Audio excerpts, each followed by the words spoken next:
समाचार की घंटी जैसे ही बजे हर बड़ी खबर रफ्तार पकड़े, क्योंकि हम लाए हैं 4 ऐसी दमदार खबर हमारे खास शो 4 के चक्रव्यूह में।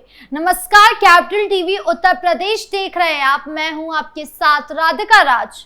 आज 4 के चक्रव्यूह में सबसे पहले बात होगी बुलडोजर एक्शन की, जहां अवैध कब्जे और बिना अनुमति चल रहे धार्मिक संस्थानों के खिलाफ कड़ी कार्रवाई की गई है। फिर बात होगी राहुल गांधी की, जिनकी मुश्किलें भगवान राम पर दिए विवादित बयान के बाद बढ़ती नजर आ रही है। साथ ही बात होगी अखिलेश यादव की, जिन्होंने ऐसी टिप्पणी की है जो आगामी चुनावों की पृष्ठभूमि में राजनीतिक रूप से अहम मानी जा रही है। तो क्या बोले अखिलेश यादव, जानेंगे। और आखिर में बात होगी सीएम योगी की, जिन्होंने पीएम नरेंद्र मोदी के राष्ट्र के नाम संबोधन पर सीएम योगी आदित्यनाथ ने प्रतिक्रिया दी है। जानेंगे पूरी खबर। तो चलिए शुरू करते हैं 4 का चक्रव्यूह।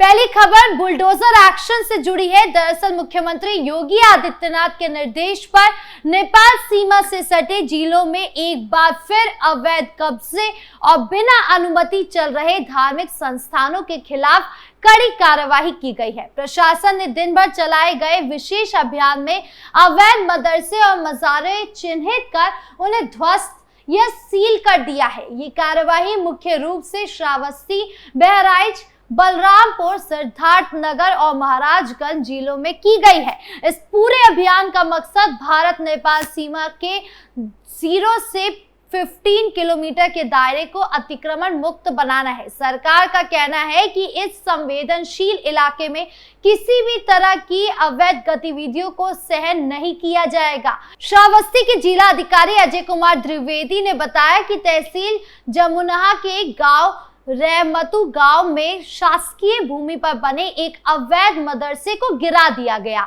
इसके अलावा 4 अन्य बिना मान्यता वाले मदरसे को सील किया गया है। कुल मिलाकर जिले में 5 ऐसे मदरसे चिन्हित किए गए हैं जिनकी मान्यता नहीं थी, जो अवैध रूप से संचालित हो रहे थे। बहराइच की जिला अधिकारी मोनिका रानी ने बताया था कि एक अवैध मस्जिद को गिराया गया है। अब तक जिले में 171 अवैध कब्जों को हटाया जा चुका है। ये सभी अतिक्रमण भारत नेपाल सीमा के आसपास की संवेदनशील जमीन पर थे, जो प्रशासनिक दृष्टि से बेहद अहम मानी जाती है। सिद्धार्थनगर जिले के शौहरतगढ़ इलाके में गाटा संख्या 515 पर बने एक मदरसे को खुद अतिक्रमणकर्ता गुलाम महिउद्दीन ने नोटिस मिलने के बाद हटा दिया। वही बलरामपुर जिले के ग्राम रतनवा में वन विभाग की जमीन पर बने एक अवैध मदरसे को प्रशासन ने गिरा दिया। महाराजगंज के जिला अधिकारी अनुनय झा के अनुसार तहसील नौतनवा के सिसवा और खोरिया गांव में बाजार विस्तार के लिए सुरक्षित पड़ती भूमि पर बनी एक मजार को हटाया गया। योगी सरकार ने साफ निर्देश दिए हैं कि नेपाल सीमा से सटे 15 किलोमीटर के दायरे में किसी भी प्रकार के अवैध निर्माण, धार्मिक स्थलों या शैक्षणिक संस्थानों के संचालन को बिल्कुल भी बर्दाश्त नहीं किया जाएगा। प्रशासन को नियमित निगरानी और समयबद्ध कार्रवाई करने के सख्त आदेश दिए गए हैं। यहाँ बता दें कि नेपाल सीमा के आसपास सुरक्षा कारणों से विशेष निगरानी की आवश्यकता रहती है। लंबे समय से ये इलाका बांग्लादेशी और रोहिंग्या घुसपैठ की आशंका को लेकर भी सुर्खियों में बना रहता है। ऐसे में योगी सरकार अब इस क्षेत्र को अतिक्रमण और अवैध गतिविधियों से पूरी तरह मुक्त करने के अभियान में जुटी हुई है। बढ़ते अगली खबर की ओर, जहां बात राहुल गांधी की। दरअसल न्यूयॉर्क की एक यूनिवर्सिटी में भगवान राम को लेकर दिए गए बयान के खिलाफ वाराणसी कोर्ट में कांग्रेस नेता राहुल गांधी के खिलाफ परिवाद दाखिल किया गया है। प्राप्त जानकारी के अनुसार वाराणसी के रहने वाले अधिवक्ता हरिशंकर पांडे ने कांग्रेस नेता के खिलाफ ये विधिक कार्रवाई की है। उनका कहना है कि भगवान राम करोड़ों हिंदुओं के आस्था के प्रतीक है और उनके खिलाफ इस प्रकार की टिप्पणी करना बिल्कुल अनुचित है। मिली जानकारी के अनुसार कांग्रेस नेता राहुल गांधी की मुश्किलें बढ़ती हुई नजर आ रही है।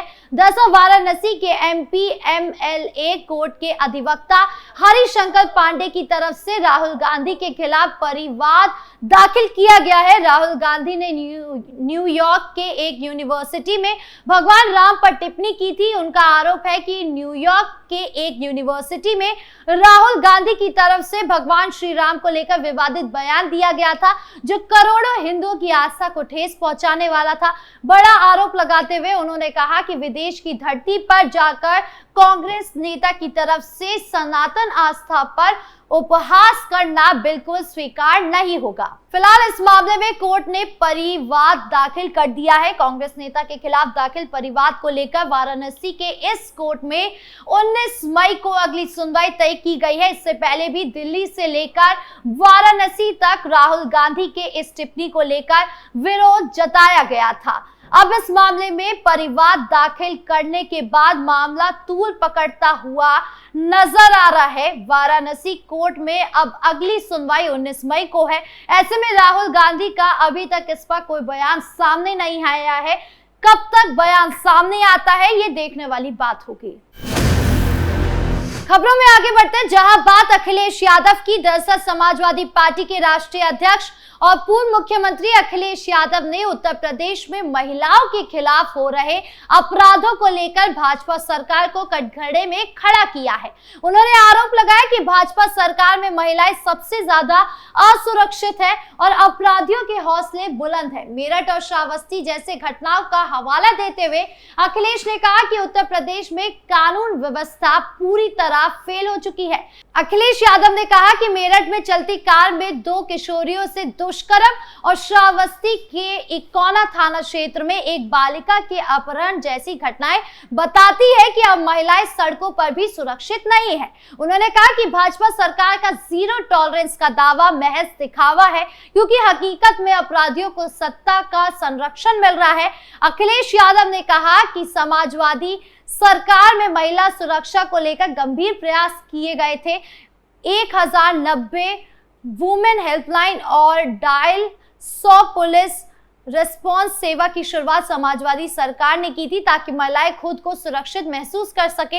लेकिन भाजपा सरकार ने इन व्यवस्थाओं को कमजोर कर दिया है। उन्होंने तंज कसते हुए कहा है कि मुख्यमंत्री का रोमियो स्क्वाड भी अब हवा हो गया है। अब तो अखबारों की सुर्खियों में रोज बेटियों के साथ दरिंदगी की खबरें सामने आती है और सरकार हाथ पर हाथ रखे बैठी हुई नजर आती है। पूर्व मुख्यमंत्री ने गंभीर आरोप लगाते हुए कहा कि उत्तर प्रदेश में सत्ता संरक्षण प्राप्त अपराधियों पर कोई सख्त कार्यवाही नहीं होती और कानून का इस्तेमाल जाति धर्म देखकर किया जा रहा है। उन्होंने कहा कि ऐसी हालत में आम जनता, खासकर महिलाएं और बच्चियां डरी सहमी रहती है। उन्होंने कहा कि इतनी बदनामी उत्तर प्रदेश की कभी नहीं हुई है।